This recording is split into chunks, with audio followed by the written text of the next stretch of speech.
किसान भाइयों नमस्कार, मैं पुनीत सिसोदिया। किसान भाइयों, आज की इस वीडियो में हम आपको एक ऐसे बेहतरीन फफूंदीनाशक के बारे में जानकारी देंगे जो बेहद ही सस्ता है, यानी कि कॉस्ट इफेक्टिव फंजीसाइड है। उसके साथ साथ ये डिजीज को बहुत अच्छे से कंट्रोल करता है। ये क्यूरेटिव में भी काम करता है, यानी कि रोग आने के बाद रोग को ठीक करने में इफेक्टिव है, और ये प्रिवेंटिव में भी रिजल्ट देता है। यानी कि अभी रोग नहीं है, आपको लगता है रोग आ सकता है तो आप इसका स्प्रे लेते हैं तो ये रोग को नहीं आने देता है। उसके साथ साथ देखिए हमारी फसलों पर एज ए फर्टिलाइजर भी काम करता है, क्योंकि इसके अंदर एक पोषक तत्व होता है जो हमारे फसलों के अंदर उस तत्व की पूर्ति करता है और जिससे प्रोडक्शन को भी बढ़ाता है। उसके साथ साथ इसके अंदर और भी बहुत सारी प्रॉपर्टीज होती हैं।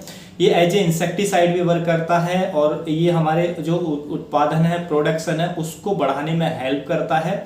तो इसके बहुत सारे बेनिफिट हैं। तो वीडियो काफ़ी इन्फॉर्मेटिव है, वह काफ़ी अच्छा है। वीडियो अच्छा लगे तो लाइक ज़रूर कीजिएगा, और यदि आप हमारे चैनल पर नए हैं और चैनल अभी तक आपने सब्सक्राइब नहीं किया है तो चैनल को सब्सक्राइब करके और वीडियो को ज़्यादा से ज़्यादा फार्मर के साथ शेयर ज़रूर कीजिएगा। तो आज की इस वीडियो में हम जो बात करेंगे वो करेंगे हारू फंजीसाइड के बारे में। जी हाँ, हारू फंजीसाइड आता है सुमिटोमो कंपनी का ये है, और देखिए बहुत ही अच्छा फंजीसाइड है। इसके अंदर यदि हम टेक्निकल की बात करें तो देखिए इसके अंदर हमें दो टेक्निकल देखने को मिलते हैं। पहला इसके अंदर होता है टेबुकोनाजोल जो हमें 10% देखने को मिलता है। दूसरा टेक्निकल होता है इसमें सल्फर जो हमें 65% देखने को मिलता है। ये WDG फॉर्मुलेशन में आता है, यानी कि वेटेबल ग्रेनुअल दानेदार फॉर्म में हमें देखने को मिलता है। देखिए इसके अंदर जो टेबुकोनाजोल होता है वो आप जानते हैं कि ये बहुत सारे रोगों को कंट्रोल करने में इफेक्टिव है, ब्रॉड स्पेक्ट्रम है और ये सिस्टेमिक है। यानी कि जो टेबुकोनाजोल होता है, जब हम हारू का स्प्रे करते हैं तो इसके अंदर जो टेबुकोनाजोल जो टेक्निकल होता है वो स्प्रे के बाद प्लांट के अंदर चला जाता है, और जो हमारे डिजीज होते हैं, जो पैथोजन होती है, उसको टारगेट करके उसको खत्म करने का ये काम करता है। उसके साथ साथ इसमें सल्फर होता है। सल्फर जो होता है इसमें 65% होता है। देखिए सल्फर के हमारे प्लांट के अंदर बहुत सारे बेनिफिट्स होते हैं। देखिए सल्फर की हम बात करें तो देखिए पहला एक तो सल्फर हमारा न्यूट्रिएंट्स होता है फसलों के लिए जरूरी। देखिए नाइट्रोजन, फास्फोरस और पोटास, इन तीन तत्वों के बाद जिसको प्लांट को सबसे ज्यादा जरूरत होती है वो सल्फर होती है। सल्फर की कमी हो जाए पौधा पीलापन हो जाता है और प्रोडक्शन हमें बिल्कुल भी अच्छा नहीं मिलता है। देखिए सल्फर के बहुत सारे बेनिफिट होते हैं। सल्फर अपने आप में एक एंटी फंगल का काम करता है, यानी कि जो फंगल डिजीज है उनको रोकता है। एंटी बैक्टीरियल प्रॉपर्टीज भी इसके अंदर होती हैं। उसके साथ साथ देखिए इसके अंदर जो माइटिसाइड है प्रॉपर्टीज भी होती हैं, यानी कि जो माइट्स हैं, माइट्स को कंट्रोल करने में भी ये कुछ हद तक इफेक्टिव पाया गया है। तो ये इंसेक्ट को भी कंट्रोल करता है। तो देखिए सल्फर होने से क्योंकि ये फंजीसाइड का भी काम करता है, और भी सल्फर देखिए हमारे सल्फर अगर हमारे प्लांट के अंदर उचित मात्रा में ना हो तो हमारे पौधे के अंदर जो प्रोटीन सिंथेसिस है, यानी कि जो प्रोटीन का निर्माण है वो प्रॉपर तरीके से नहीं होगा। क्योंकि देखिए प्रोटीन सिंथेसिस में, यानी कि प्रोटीन के निर्माण में, पौधे के अंदर जब प्रोटीन निर्माण होगा वो तभी होगा जब पौधे के अंदर जो अमीनो एसिड्स होंगे, जो 20 अमीनो एसिड्स जो होते हैं प्लांट के अंदर 20 यानी कि 20 अमीनो एसिड्स होते हैं, वो मिलकर के प्रोटीन निर्माण करते हैं। तो देखिए 20 अमीनो एसिड में से 2 अमीनो एसिड्स ऐसे होते हैं जिनके बनने के लिए सल्फर जरूरी होता है। यदि सल्फर ना मिले तो वो जो अमीनो एसिड्स हैं वो नहीं बन पाएंगे, और 2 अमीनो एसिड्स नहीं बन पाएंगे तो प्लांट के अंदर प्रोटीन सिंथेसिस नहीं होगा, जिससे हमें प्रोडक्शन अच्छा नहीं मिलेगा। तो प्रोटीन सिंथेसिस के लिए जो हमारा सल्फर है वो बहुत ज़रूरी है। उसके साथ साथ देखिए जो हमारी ऑयल कंटेनिंग क्रॉप होती हैं, यानी कि जो ऐसी फसलें होती हैं जिनसे हम ऑयल निकालते हैं, सरसों की फसल हुई या कोई भी तिलहनी फसल हुई जिसमें तेल होता है, तो जो सल्फर होता है उसके अंदर तेल की मात्रा को बढ़ाने के लिए बहुत ज़रूरी होता है। यदि सल्फर ना हो तो जो तेल है वो हमारे जो पौधे सीड हैं, ऑयल सीड्स हैं, उनसे जो तेल की मात्रा है वो काफ़ी कम हमें निकलेगी। तो उसका जो सीधा असर है प्रोडक्शन पे पड़ेगा। देखिए जब हमारा कोई भी सीड होता है उसके अंदर जो ऑयल का निर्माण होता है वो होता है एक एंजाइम के द्वारा, जिसको हम कहते हैं एसिटाइल को एंजाइम। तो एसिटाइल को एंजाइम जो है वो ऑयल सिंथेसिस करता है, यानी कि तेल का निर्माण करता है सीड के अंदर। और एसिटाइल को एंजाइम्स को बनने के लिए जो जरूरत होती है वो सल्फर की होती है। अगर सल्फर ना बने तो जो एसिटाइल को एंजाइम्स है, ये जो एंजाइम से इसका निर्माण नहीं होगा और इसका निर्माण नहीं होगा, तो हमारे उसके अंदर जो सीड है, सीड के अंदर जो ऑयल है वो नहीं बन पाएगा।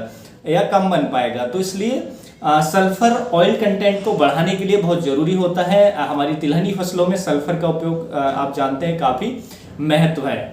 उसके साथ साथ देखिए सल्फर जो है वो क्लोरोफिल फॉर्मेशन में हेल्प करता है। जी हाँ, आप जानते हैं कोई भी पौधा क्लोरोफिल बनाता है फोटोसिंथेसिस के जरिए, लेकिन अगर सल्फर ना हो तो क्लोरोफिल नहीं बन पाएगा, क्योंकि उसमें फिर पौधे में क्लोरोसिस यानी कि जो क्लोरोफिल की कमी है वो हमें देखने को मिलेगी। देखिए होता क्या है कि जब क्लोरोफिल फॉर्मेशन होता है तो उसमें जो एंजाइम्स होते हैं वो हेल्प करते हैं।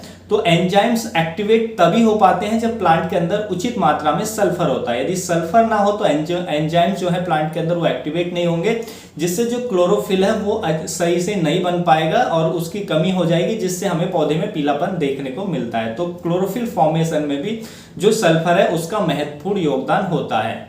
उसके साथ साथ देखिए विटामिन जो होते हैं, विटामिन B1 और विटामिन B7, तो इसके फॉर्मेशन के लिए भी जो सल्फर है वो जरूरी होता है। यदि सल्फर ना हो प्लांट के अंदर तो प्लांट के अंदर जो विटामिन B1 है वो उसका फॉर्मेशन नहीं होगा, उसका निर्माण नहीं होगा, और B7 का भी निर्माण नहीं होगा, जिससे सीधा असर हमें प्रोडक्शन पर देखने को मिलेगा। तो विटामिन B1 B7 इन दोनों के निर्माण के लिए जो सल्फर है वो बेहद ही जरूरी होता है। उसके साथ साथ देखिए सल्फर की उचित मात्रा में यदि पूर्ति हमारे प्लांट के अंदर होती है तो हमारा पौधा एक तो एबायोटिक स्ट्रेस और बायोटिक स्ट्रेस दोनों को झेलने में सक्षम होता है।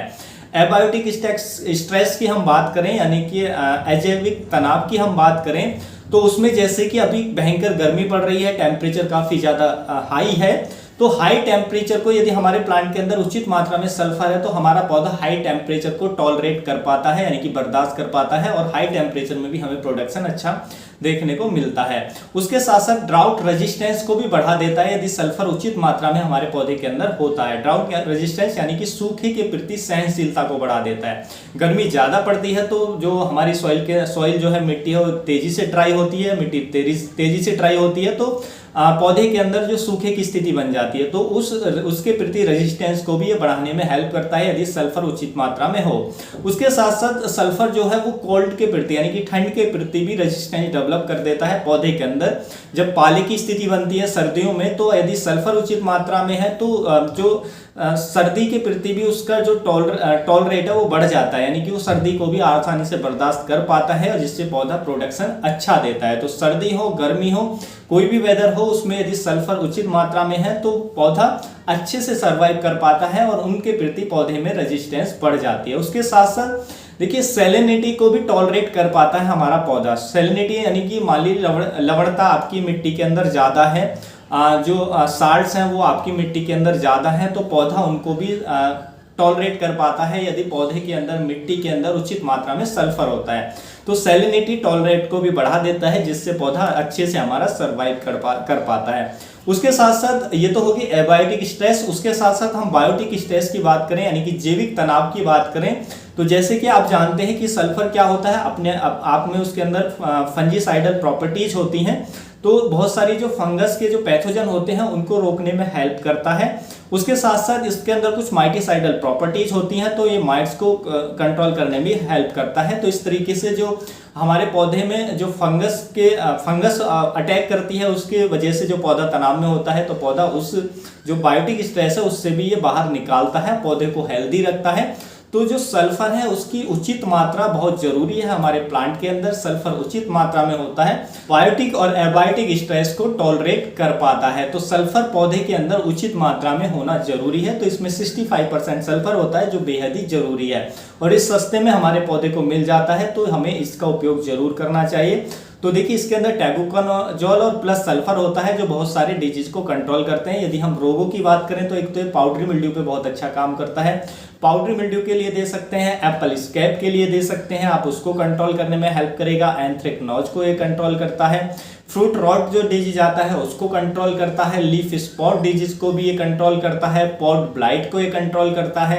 ब्लाइट डिजीज को भी ये कंट्रोल करता है। तो इन सभी डिजीज के लिए आप इसका स्प्रे दे सकते हैं, काफ़ी अच्छे से उनको कंट्रोल करता है और आपके उत्पादन को बढ़ाने में हेल्प करता है। और गर्मियाँ हैं तो गर्मियाँ को टॉलरेट कर पाएगी आपकी फसल, और ठंड का मौसम है तो ठंड को आपकी फसल टॉलरेट कर पाएगी जिससे आपको प्रोडक्शन बेहतर देखने को मिलेगा।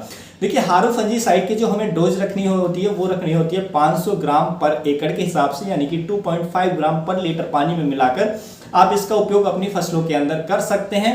जैसा मैंने आपको बताया शुरू में, ज़्यादा एक्सपेंसिव नहीं है। यदि हम इसके प्राइस की बात करें, कीमत की बात करें, तो 500 ग्राम पैकिंग की जो कीमत है वो लगभग आपको 350 रुपये की रेंज में मिल जाएगी। तो प्राइस जो है वो थोड़े घने अप डाउन हो सकते हैं, तो प्राइस को ज़्यादा सीरियस ना लें। एक अप्रॉक्स आइडिया के तौर पर यहाँ पे जो मैंने प्राइस है वो आपको यहाँ पे बताए हैं। देखिए आप किसी और कंपनी का भी ले सकते हैं, जरूरी नहीं है कि आप हारू ब्रांड ही परचेज करें। तो जो भी कंपनी का आपके एरिया में अवेलेबल हो और आपकी ट्रस्टेड कंपनी हो, आप उसको लेकर के अपनी फसलों के अंदर स्प्रे कर सकते हैं, तो प्रोडक्शन आपको अच्छा मिलेगा। उम्मीद है किसान भाइयों जो आज की जानकारी है आपको अच्छी लगी होगी। जानकारी अच्छी लगी तो वीडियो को लाइक कीजिएगा, ज्यादा से ज्यादा फार्मर के साथ इसे शेयर कीजिएगा ताकि उन तक भी जानकारी पहुंच सके। मिलूंगा मैं आपको एक और नई वीडियो में नई जानकारी के साथ, तब तक के लिए आप अपना ख्याल रखिएगा। धन्यवाद।